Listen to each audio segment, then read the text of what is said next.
नमस्कार. स्टॉकपोर्ट मराठीच्या स्टॉकपोर्टची साप्ताहिक या कार्यक्रमात सगळ्यांचं स्वागत. दर रविवारी रात्री 9 वाजता आपण भेटत असतो. तर गेल्या आठवड्यात आपण काही शेअर्स बघितले होते, त्याचा एक आपण रिकॅप करून घेऊया. तर मागच्या आठवड्यात आपण एक स्टॉक बघितला होता, तो म्हणजे थॉमस कुक. त्याच्यात आपण इथे उभे होतो आणि ही लाईन ओलांडल्यानंतर त्या स्टॉकमध्ये ब्रेकआउट झाला होता आणि त्याच्यानंतर तो स्टॉक वरच्या दिशेने गेलेला दिसतोय आणि या आठवड्यात त्याने साधारण 222च्या आसपास पातळी टच केलेली आहे आणि त्याच्यानंतर तो खाली आलेला दिसतो. त्याच्यानंतर आपण बघितलं होतं ते म्हणजे रेपको होम, आणि रेपको होमच्या या 5 दिवसाचा परफॉर्मन्स आपण बघायला गेलं तर तो साधारण हाय झाला आहे 535. आपण बघितलं होतं की इथून ही लेवल एक ब्रेकआउट झाली होती आणि आपण बघत होतो की ब्रेकआउट झाल्यानंतर त्याचं काय होतं आहे. म्हणजे मी लक्ष ठेवलं होतं, कदाचित तुम्हीही ठेवलं असेल. तर त्याने या आठवड्याचा हाय केलेला जो आहे तो 534पर्यंत केलेला आहे. त्याच्यानंतर आपण बघितलं होतं तो म्हणजे सेलन एक्सपोर्ट, आणि सेलन एक्सपोर्टच्या ह्याच्यात आपण बघायला गेलं तर आपण एक बघतो की राऊंडिंग बॉटमसारखा पॅटर्न बनलेला होता आणि या आठवड्यात त्याचा काही फारसा परफॉर्मन्स झालेला दिसत नाही, कारण ही लाईन अजून ब्रेकआउट झालेली नाही आहे. त्यामुळे तोपर्यंत तो इथेच आता रेंगाळलेला दिसतोय. ह्यालाच जर आपण डे टाईम फ्रेममध्ये बघितलं तर असं दिसेल.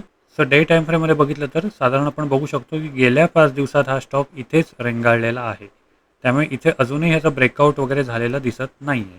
त्यामुळे तो आणखी किती टाईमपास करेल हे आपल्याला लक्ष ठेवायला लागेल. तर आता बघूया या आठवड्यातले स्टॉक कुठले आहेत ते.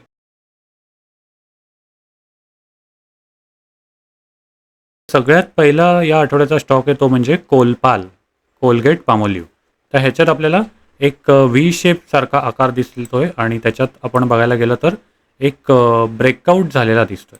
ब्रेकआउट कुठे झाला आहे तर ही रेंज ब्रेकआउट झालेली दिसते आणि त्याच्यामुळे तो वर जायच्या बेतात दिसतोय. त्यामुळे त्याच्यावर मी लक्ष ठेवणार आहे काय नक्की होतं, कारण ब्रेकआउट झाल्यानंतर तो काही रिटेस्ट करतोय का आणखी वर जातोय हे बघणं इंटरेस्टिंग असणार आहे. तो आणखी किती वर जाईल हे समजा आपल्याला बघायचं असेल तर आपल्याला फिबोनाची पद्धतीचा वापर करू शकतो, किंवा आपल्याला वरच्या कुठल्या मागच्या रेझिस्टन्सच्या लेवल्स आहेत का त्यासुद्धा आपण शोधू शकतो. तर या केसमध्ये आपण फिबोनाची लावू शकतो. ती इथून सिलेक्ट करता येते आपल्याला. इथून सिलेक्ट केल्यानंतर आपण वरचं किती तो जाऊ शकेल ह्याचा एक अंदाज आपल्याला येऊ शकतो. त्याच्यासाठी आपण फिबोनाची कशी लावतो, आधी इकडे क्लिक करतो आणि मग इकडे क्लिक करतो आणि त्याच्या हिशोबाने आपल्याला वर किती हे जाईल त्याचा अंदाज येतो. त्याच्या पुढचा स्टॉक आहे तो म्हणजे BSE Bombay stock exchange. Bombay stock एक्सचेंजसुद्धा लिस्टेड आहे स्टॉक मार्केटवर BSE आणि NSEमध्ये. त्यामुळे एखाद्या स्टॉक एक्सचेंजचा शेअर आपण विकत घेऊ शकतो अशी आपल्याला प्रोव्हिजन किंवा मुभा दिलेली आहे.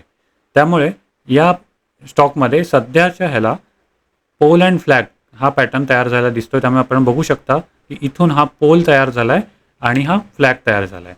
तर पोल आणि फ्लॅग हा तयार झाल्यानंतर इथे ह्या पोल आणि फ्लॅग पॅटर्नचा ब्रेकआउट झालेला दिसतोय. त्याच्यानंतर हा वरच्या दिशेला जाणं अपेक्षित असतं. आता तो जातो का नाही ह्याच्यावर लक्ष ठेवणार आहे.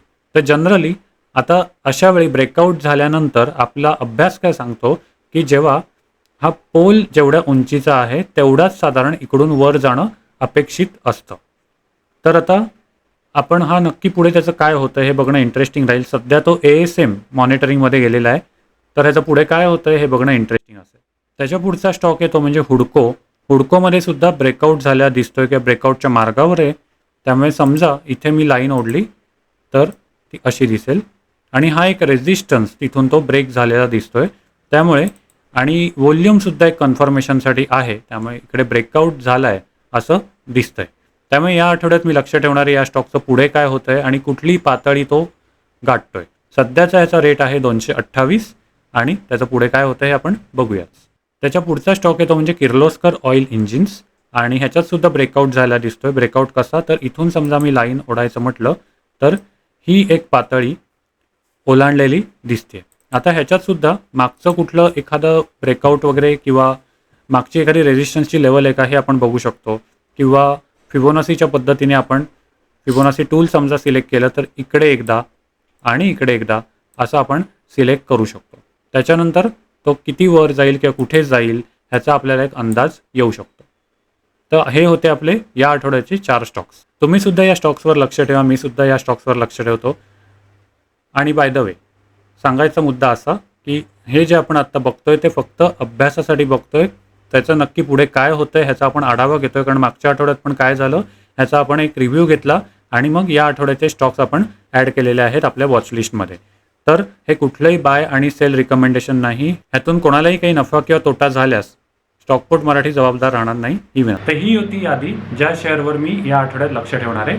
आपणही त्याच्यावर लक्ष ठेवू शकता आणि तो कुठे पुढे त्याचं काय होतं ह्याच्यावर लक्ष नक्कीच ठेवू शकता. दररोज रात्री 9 वाजता मी काहीतरी नवीन घेऊन येत असतो.